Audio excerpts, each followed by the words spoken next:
Thanks for joining us today. At City Life, we have one purpose, making it easy for people to say yes to Jesus. We believe today's message will empower you to do exactly that. But remember that church is so much more than a sermon you listen to. It's a living, breathing community that we invite you to be a part of. We hope to see you on a Sunday morning at City Life.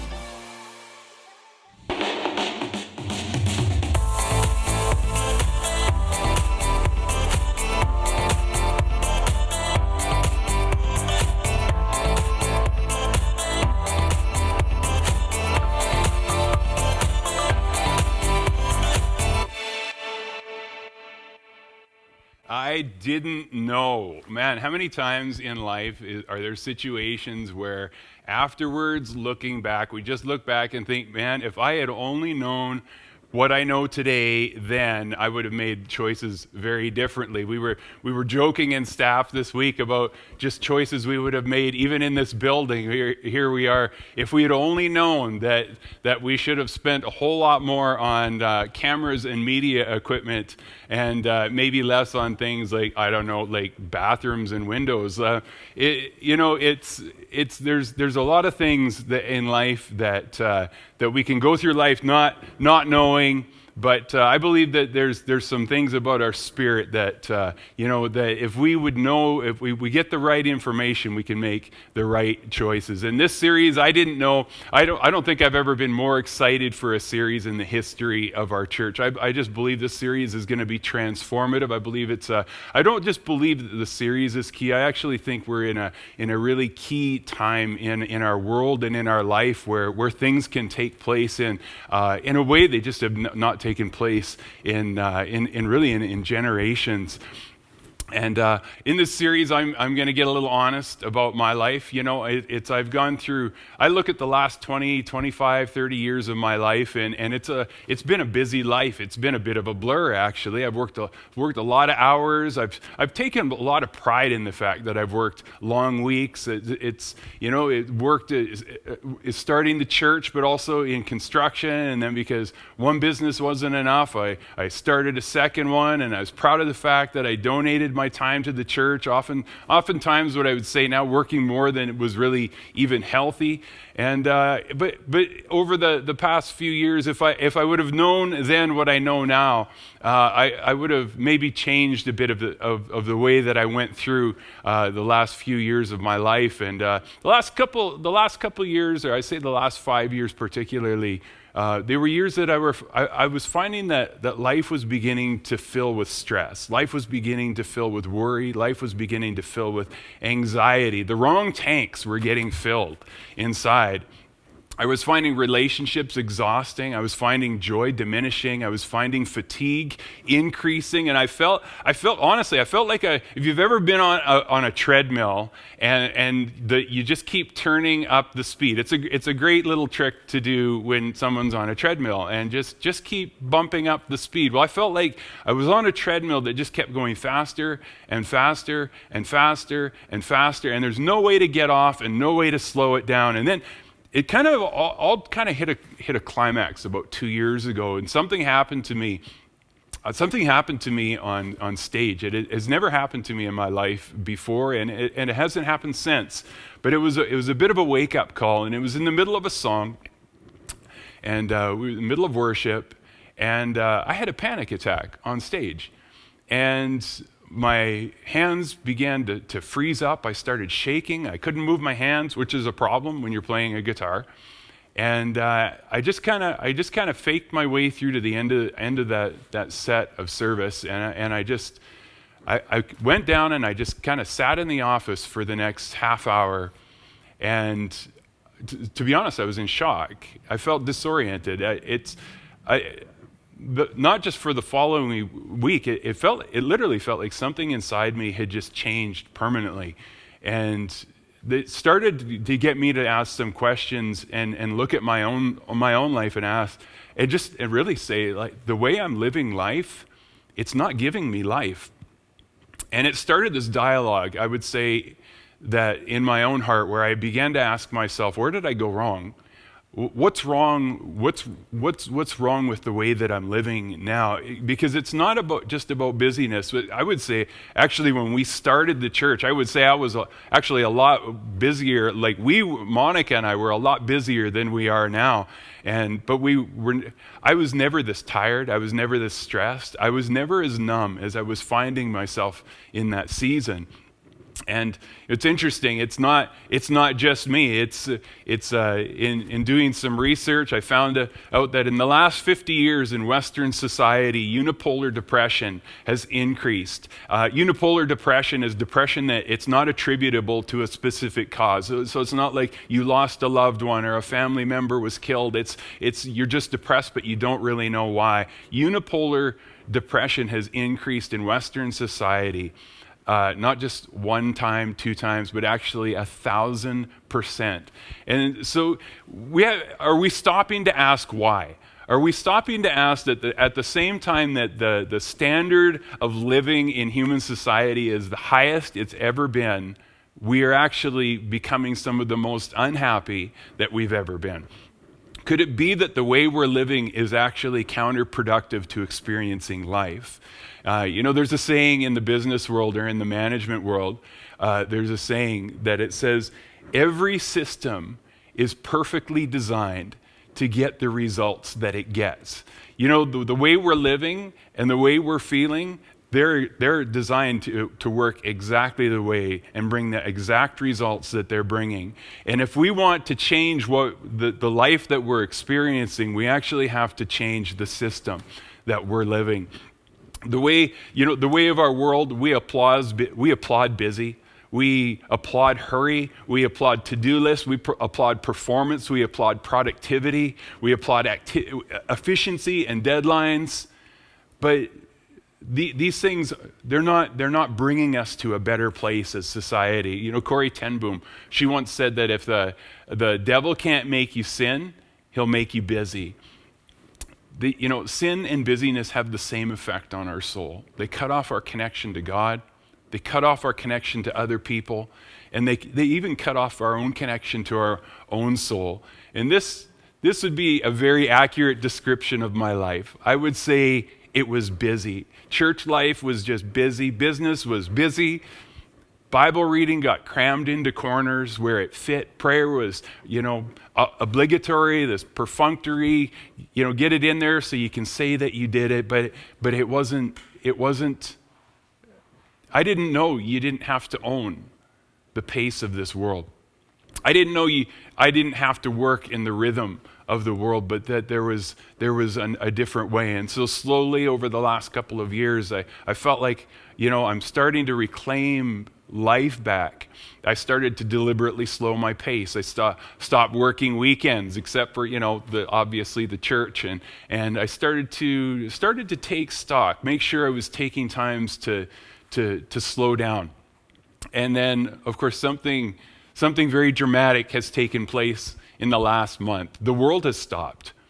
There's nothing to fill the gaps. There's no one to meet. You can't go and meet. There's no sports to play. There's no games to watch. There's no gyms to go to. There's no stores open to just go and shop. And for the first time, like the first time in our lifetime, this treadmill is slowing down. And it's starting to get quiet. Just go outside and listen. There's no planes. There's less cars. As you drive, the parking lots are empty. It's starting to get quiet out there. And in the midst of this quiet, I'm starting to hear this little voice. And it's saying, hey, do you remember me? I'm your soul. We need to have a little talk. And in the last few weeks, I got a hold of a book. And, I have read a lot of books in my life, but I would call this a once in a quarter century book. And I would recommend to all of you who feel like you're on the treadmill, or that your life has been on the treadmill, and you realize that we're in this different moment right now, that there has to be more for our soul than just staying busy. that I would highly recommend that you get this, and it's called the Ruthless Elimination of Hurry. And we're going to be talking a lot from that over the next few weeks. But I would encourage you, if you want to see something, you want to see some changes, this book will give you a great opportunity to just go down and make some fundamental changes. Let's talk a little bit about our current day. I believe we've been given a gift. I believe possibly this is a once-in-a-lifetime gift. Our world, our system, the buzz, the noise, it's pausing. And what we do with that pause is up to us. I would compare it to a Selah moment for the planet. You know, in the Psalms, there's this word that appears all throughout the Psalms, sometimes in the middle of the Psalm, sometimes at the end of the Psalm, but it's the word Selah. And that word Selah means pause and give serious thought to what this means for you. And I believe that our world is in this Selah moment where we can take and pause and give serious thought. For many of us, we've been on treadmills for decades. We've forgotten what it's like to take a pause. In this pause, you can experience isolation or you can experience solitude. You know, isolation brings separation, but solitude brings restoration. Isolation produces grief, but solitude brings refreshing. And you know, these words are not really common words in the Western church world. Solitude and Sabbath, meditation and mindfulness, reflection and prayer. You talk in your average Christian circle about these words, and they're not buzzwords. They're not popular words. They're not the trendy words. Our lives are filled with technology and gadgets and activities that clamor for our attention. You know, I had a thought this week, you know, what if your phone was actually a person? What would that person look like? What would the personality of that person look like? You think about, if my phone was a person, I probably wouldn't hang out with that person. That's always interrupting, always changing the subject, always being a distraction. You know, our lives are filled with these little personalities that are constantly clamoring for our attention. We drive from one event to another with no margin in between. You know, we fill every moment with the distraction of technology. The TV's on in the background, the music's on the radio, it's always noisy, it's never quiet, it's never focused. And you know, even as I say this, I know there's people, you're sitting there in your living room scanning through Instagram or maybe buying something on Amazon. And you know, if there's somebody sitting right beside you doing that right now, you can just look to them and say, I think he might be talking to you right now. You know, we've become so overstimulated as a culture, we really don't even know how to simply be quiet and be present. For some of us, the thought of silence or quiet is terrifying. We're so busy doing that we're failing at being. We're filled with hurry sickness, and here's some signs of hurry sickness. It's you're irritable, you're hypersensitive, you're restless. Your life's full of workaholism or nonstop activity. Emotionally, you're numb.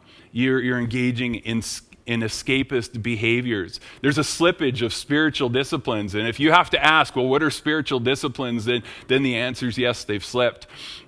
And you're isolated, and you know, just in case you're a scorekeeping kind of person, I'm 8 out of 9 on that list, and realizing, you know, the hurry has to change. You know, in our culture, slow is bad. We use slow as an insult, but in everything that matters in life, slow is actually life. The first quality of love is that love is patient. You know, in the words of the great modern psalmist, you can't hurry love. No, you just have to wait. You know, relationships, they don't thrive on efficient, well-slotted time. Relationships, family, intimacy, it thrives on slow. You know, everything in your life thrives on slow. You don't cultivate a healthy soul on trite sayings and motivational memes. You don't relax by looking at a picture of a beach for 5 minutes.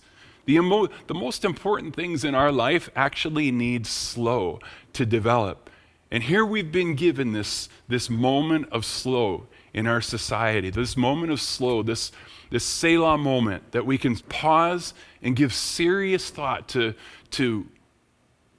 our lives. And in this, I'd like us to ask the question, what's been holding my attention? What has gathered my attention? Because the things that hold our attention, those are the things that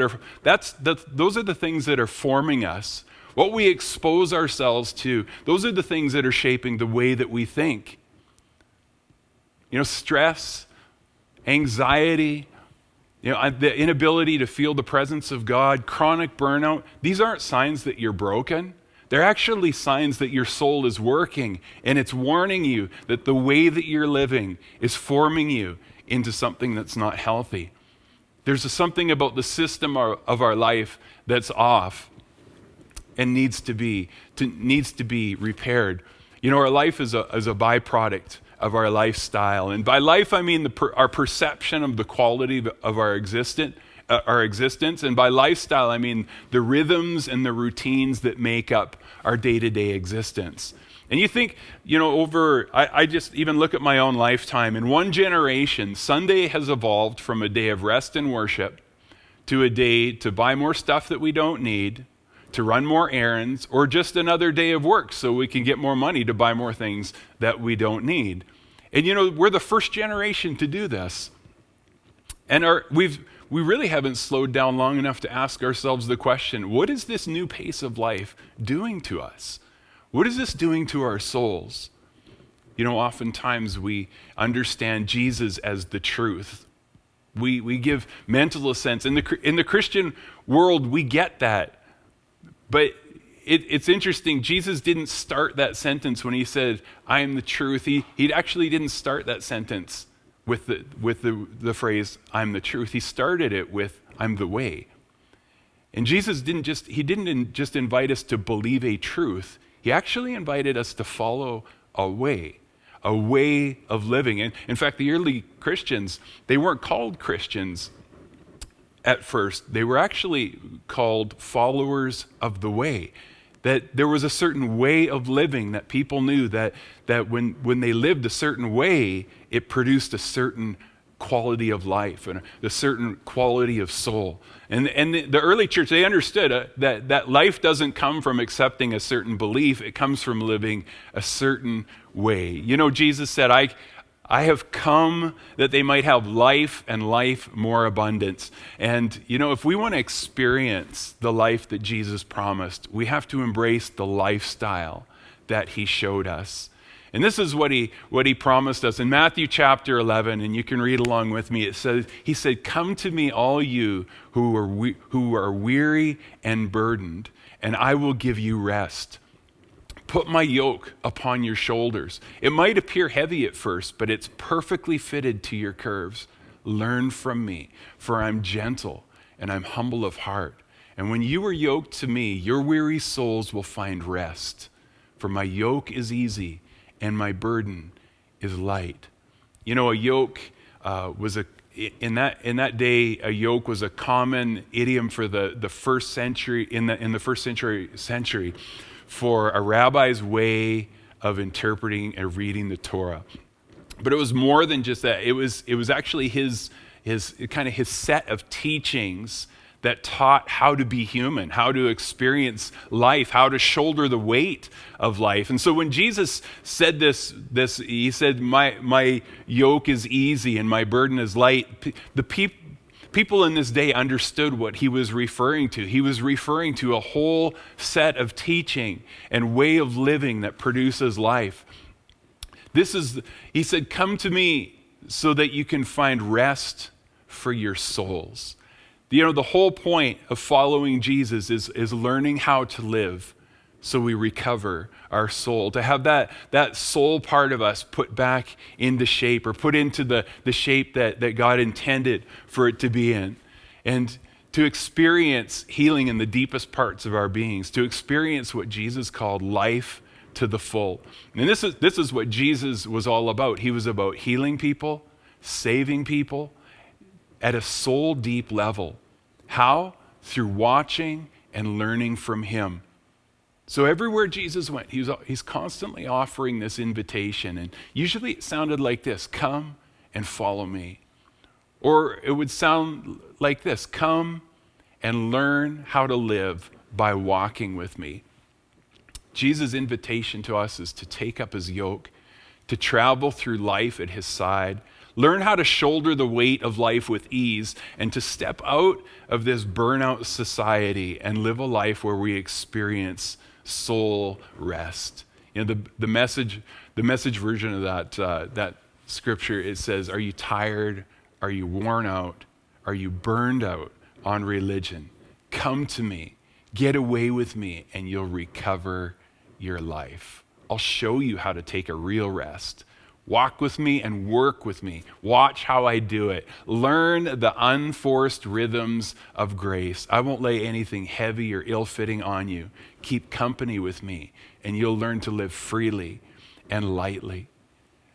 That phrase, burned out on religion. Here's the kicker.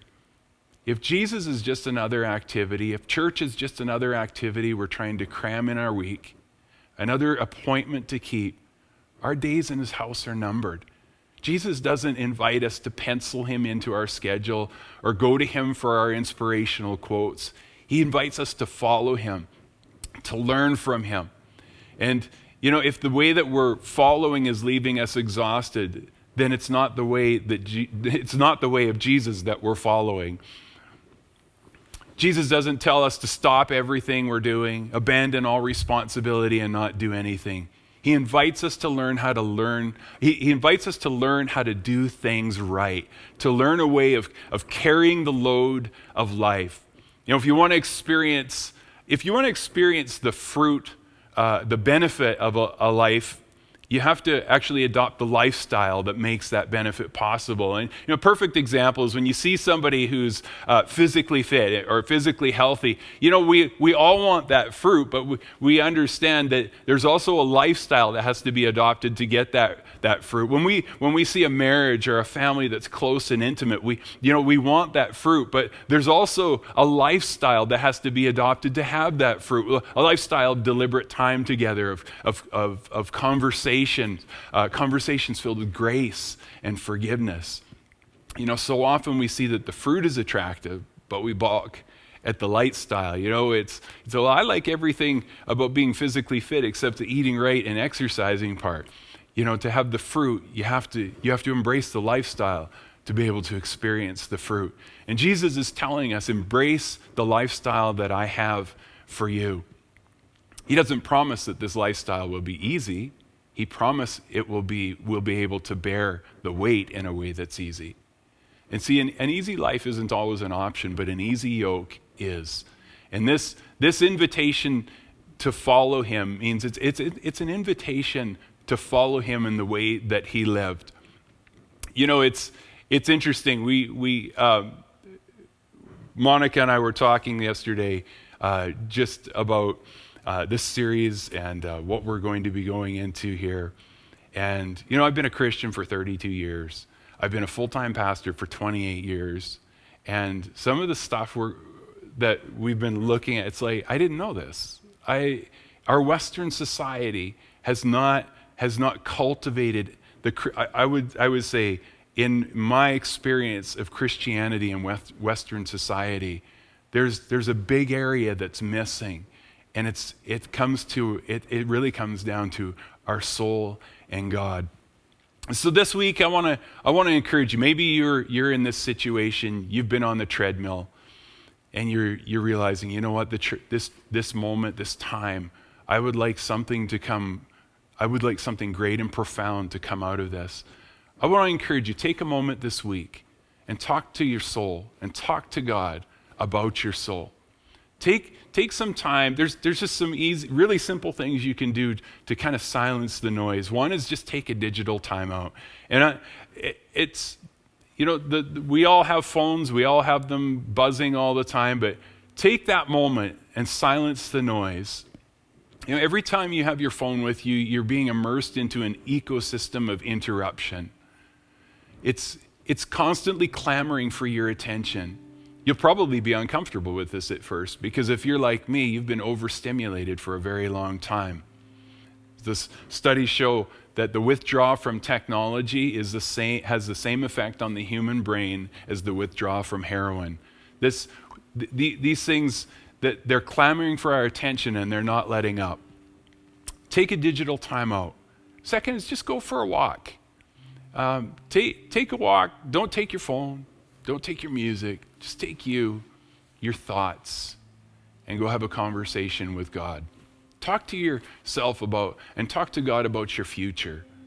Ask yourself, how do I want to look on the inside? What do I want my soul to be transformed into? What do I want my soul to look like in the future? And then I would greatly encourage you, take some time and read and meditate on Jesus' teaching and his way of life. You know, a lot of us in church, we know some of the truths, but when it came down to how Jesus lived, we aren't quite so acquainted with the rhythm of his life. Take some time and read. You can start with the Matthew or Mark or Luke or John, any of those books in the Bible, and they're all about the life of Jesus. Listen to his teaching, but also watch his lifestyle. Watch what he did. And most importantly, let God talk to you about your soul. Let him talk to you about your future, not just the future he has for you for work, but the future he has for you on the inside. And we're going to take a moment right now, and we're just going to read Psalms chapter 23. And as we're reading this, I would encourage you, just set your phone down. You can take just take the distractions, set them aside for a moment, and just let God speak to you in this moment about your soul as you listen to Psalms chapter 23. The Eternal is my shepherd. He cares for me always. He provides me rest in rich green fields. Beside streams of refreshing water, he soothes my fears. He makes me whole again, steering me off worn, hard paths to where truth and righteousness echo his name. Even in the unending shadows of death's darkness, I'm not overcome by fear, because you are with me in those dark moments. Near with your protection and guidance, I am comforted. You spread out a table before me, provisions in the midst of attack from my enemies. You care for all my needs, anointing my head with soothing, fragrant oil, filling my cup again and again with grace. Certainly, your faithful protection and loving provision will pursue me wherever I go. Always, everywhere, I will always be with the Eternal in your house forever. You know, he wants to take us off of the worn, hard paths to roads where truth and righteousness echo his name. And my prayer for us today is that we experience that life. We experience that restoration that he wants to bring to our hearts. And wherever we're at, let's just take a moment right now and pray. Father, I thank you that you want to bring us to places where we're soul refreshed, where there is fresh life and fresh faith in our hearts. And Father, I just pray whatever the situations and circumstances that are surrounding our lives, that we would find the pause, that Selah in the midst of it, and allow you to speak to us. Lord, we want to know more than just your truths. We want to know your way. We want to know the way of truth, the way of life. We want to experience what you called life in abundance and life more abundantly. I'm just going to pray another prayer. It's a prayer saying yes to Jesus. It's a prayer saying yes to following him. And I want to encourage you today, if wherever you're at, you want to say yes to Jesus, yes to following him, you can join in wherever you're at. As I prayed, you can just join with me. Father, I thank you for your life. I thank you for your promise of life. I want to follow you. I want to follow your plan for my life. I want to follow in your way, in the way that brings life to my soul. I want to experience what you call soul rest in my life. I want to experience your truth working inside. I give you permission to change me, to lead me, and to take me where you want to take me. In Jesus' name, Amen. We hope today's message encouraged you. If you want to take your next step in saying yes to Jesus, you can always contact us at cty.lc or fill out the next step section on the City Life app. It's an honor as a church to play just a small part in what God is doing in your life. We look forward to seeing you soon here at City Life.